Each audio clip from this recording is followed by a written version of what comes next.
A Estratégia do Dia, o podcast original da Bloomberg Linha. Sim, o dólar subiu para o maior valor nominal da história e chegou a R$ 6,01.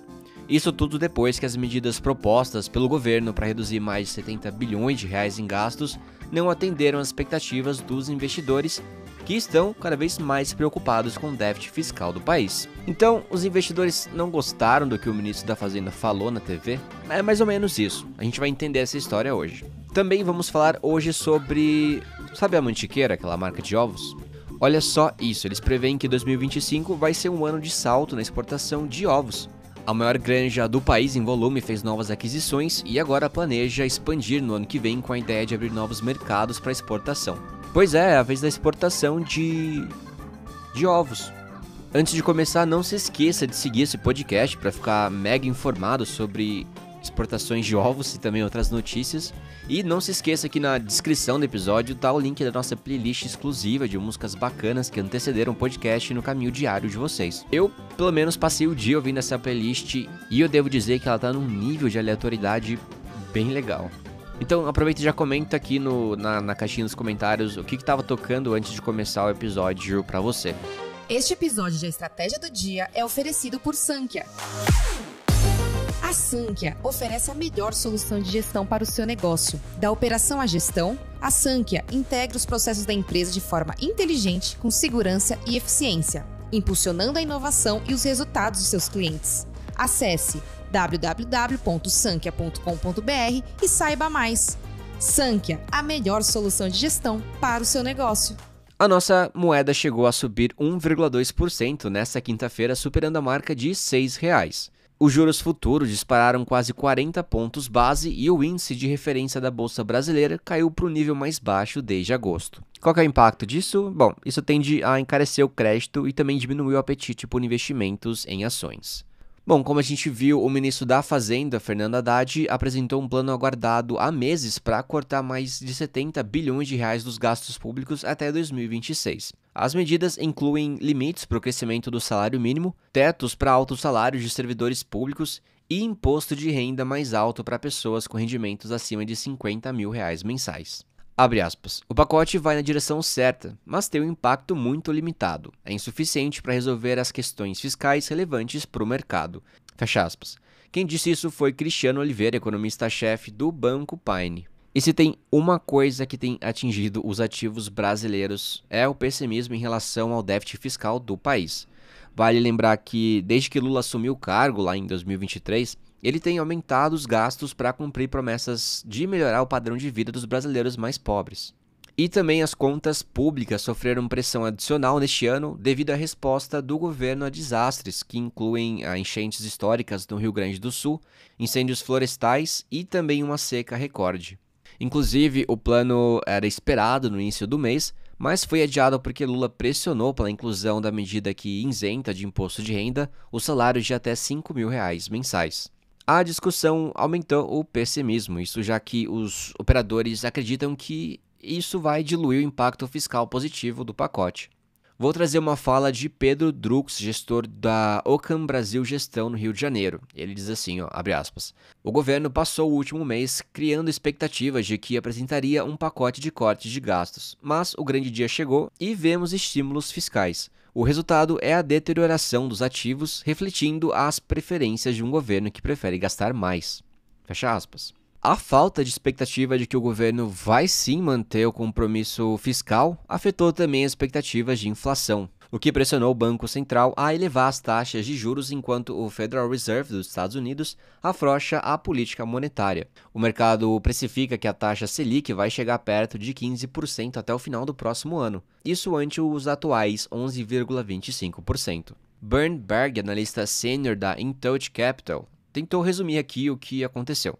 Ele diz assim, abre aspas, Haddad tentou acalmar os mercados, enfatizando várias vezes que o governo pretende estabilizar o quadro fiscal. Mas o mercado percebe que o pacote fiscal é muito pouco e chegou muito tarde. Fecha aspas. Bom, e a queda nos mercados brasileiros também ocorre em meio a uma ampla venda de moedas emergentes após a eleição de Donald Trump nos Estados Unidos. Por que isso só porque ele foi eleito? Bom, ativos de países em desenvolvimento foram duramente atingidos pela perspectiva de que as políticas de Trump vão fortalecer o dólar. E não só isso, que alimentariam a inflação na maior economia do mundo, o que forçaria bancos centrais globais a manter taxas altas, restringindo o crescimento econômico. Foi um cenário de venda geral, mas as perdas no Brasil se destacam, mesmo nesse cenário de pessimismo para os mercados emergentes. Para a gente ter uma noção, a moeda brasileira perdeu 19% do valor frente ao dólar neste ano, liderando aí as perdas entre as principais moedas globais. O índice Ibovespa acumula queda de mais de 6% no ano, ficando atrás das ações de mercados emergentes e também de grande parte dos índices globais. JP Morgan e Morgan Stanley rebaixaram as ações brasileiras nas últimas semanas, citando o aumento do déficit fiscal e a perspectiva de taxas de juros mais altas. E eu vou trazer aqui a última fala para mostrar melhor como os economistas estão insatisfeitos com essa história toda. Abre aspas, ó. Se houvesse um compromisso político real com a estabilização das finanças públicas, precisaríamos ter visto muito mais hoje. Mais evidências de disposição para cortar benefícios sociais ou uma ideia mais clara de que Lula está preocupado com a posição fiscal. Isso não aconteceu, fecha aspas. Quem disse isso foi William Jackson, economista-chefe de mercados emergentes na Capital Economics. Você sabe a diferença das categorias de ovos que a gente encontra no mercado? Não? Eu também não sabia, mas deixa eu te contar as principais. A categoria ovos comuns. São de aves que foram criadas em gaiolas no chamado modelo convencional. A alimentação é balanceada com insumos como milho e soja. Já os ovos de galinhas livres são de animais que ficam livres dentro do galpão, mas sem acesso ao campo. Ovos caipiras são ovos de animais que ficam livres nos galpões e podem ter acesso ao campo. Já os ovos orgânicos são de galinhas que, além de ficarem livres nos galpões e de acessarem o campo, também se alimentam de ração orgânica. Então, basicamente, o ovo orgânico é o caipira que come ração orgânica. Dito isso, vamos entender os movimentos da mantiqueira. Olha só, abre aspas. O Brasil tem toda a condição de abastecer o mundo com o ovo, como já faz com carnes de porco e de frango, por exemplo. Os mercados do Oriente Médio, da Ásia e da África são bem importantes, fecha aspas. Quem disse isso foi Murilo Pinto, diretor comercial e de logística da Mantiqueira Brasil, em entrevista à Bloomberg Linha. O sobrenome do cara que trabalha na Mantiqueira é Pinto. Ele nasceu para esse trabalho. Desse jeito ele vai mesmo chocar o mercado. Entendeu?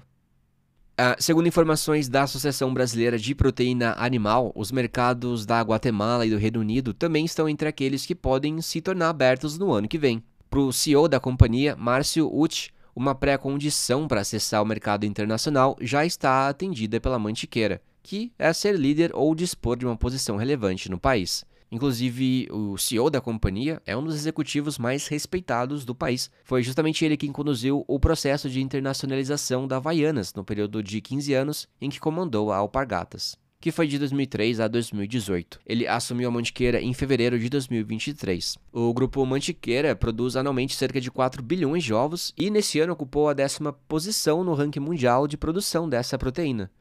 Em toda a América do Sul, a empresa apareceu em primeiro lugar. As vendas de ovos da marca Happy Eggs cresceram 30% só nesse ano. Olha, pra gente ter uma ideia, na Mantiqueira hoje 5% dos ovos são destinados à exportação. Com a abertura de novos mercados, a empresa acredita que essa fatia possa, sim, gradualmente aumentar. Abre aspas. Entre as ações previstas pela empresa nessa frente estão a abertura de novos mercados, bem como o fortalecimento dos canais já existentes e contratação de hedge cambial, fecha aspas. Quem disse isso foi Murilo Pinto, que é o filho do fundador da Mantiqueira, Leandro Pinto. Para mim isso continua sendo incrível. Do volume total exportado, o Chile despontou em 2024 como o principal destino dos ovos brasileiros, com 6.300 toneladas, um crescimento de mais de 161% em relação ao ano anterior. O acordo de pré-listing firmado entre Chile e Brasil em 2023 foi um dos fatores que explicam esse movimento. Os Estados Unidos aparecem em segundo lugar para as exportações dos ovos brasileiros, com 1.700 toneladas, e os Emirados Árabes Unidos estão na sequência com 1.600 toneladas. Como parte da estratégia de crescimento, a empresa também tem ampliado os investimentos e a produção em ovos orgânicos, que tem maior valor agregado. Na Mantiqueira, a marca Happy Eggs representa 15% da produção, enquanto os ovos orgânicos da fazenda da Toca respondem por 5%. O que isso significa? Que 20% da produção da empresa é proveniente de galinhas livres. A marca Mantiqueira, que é a principal da empresa, representa a maior fatia dos negócios, com 70%. E, por fim, a marca Excellent, que é destinada ao cliente industrial com ovos líquidos, contribuem com 10%. Pinto disse assim: não posso precisar quanto tempo vai demorar. Pode ser 10, 15 ou 20 anos, mas nós de fato acreditamos que o futuro será 100% de galinhas livres. Pinto disse também que novos segmentos e categorias são importantes na estratégia de produto diante da tendência de aumento das exigências dos consumidores finais. Graciele Vicari diz: Alan, manda feliz aniversário pra mim, tô de aniversário no sábado, 28 anos. Ah, que legal, parabéns, Graciele, feliz aniversário, um big beijo. Gi Pradal diz que queria comprar muita coisa no Black Friday, mas acabou gastando bastante durante o mês e mudou de ideia. E segue dizendo que tocou National Anthem de Lana Del Rey. Alan Ribeiro diz: Alan, torça pro seu irmão não ouvir o podcast. Pode ter ido por água abaixo a ideia de ficar com videogame. E antes do episódio estava tocando At Tout Le Monde, Megadeth. Meu xará Alan, que eu saiba, meu irmão não ouve o podcast. Ele é um professor de educação física pouco interessado em notícias. Mas que bom que vocês são o contrário. Camille Medina diz que amou a playlist e achou a ideia genial. Parabéns, Alan. Obrigado, mas a ideia foi de vocês que sugeriram e pediram para criar uma playlist. Eu só obedeci e acabei adorando a ideia também. E Maria diz: oi Alan, que bom que você me notou. Sim, moro em Dublin 8, parte sul do Phoenix Park. Legal saber que você morou aqui. Chegou a ir a algum show de BR aqui? Conheceu a blogueirinha? Chegou a experimentar no Big Mac de frango? Eu achei horrível, mas o pessoal aqui curte. E você morou aqui e é chileno e mesmo assim não deu pra melhorar seu espanhol, não? Além do inglês, é claro. E não sou muito fã de Supermax, não. Eu ia bastante no Wahlburger. Eu gosto bastante. O que você acha do Wahlburger? Aleph Lima diz: posso sugerir uma música? Por que você já não sugeriu a música? E inclusive não é sugerir, é mandar o que tocou antes do episódio começar no Caminho Diário. Essa é a regra. Davi Araújo diz: primo, tava ouvindo Marina Sena, esqueci o nome da música, mas é boa que só. Não é aquela que ela canta assim? Não, tô brincando, eu gosto de Marina Sena.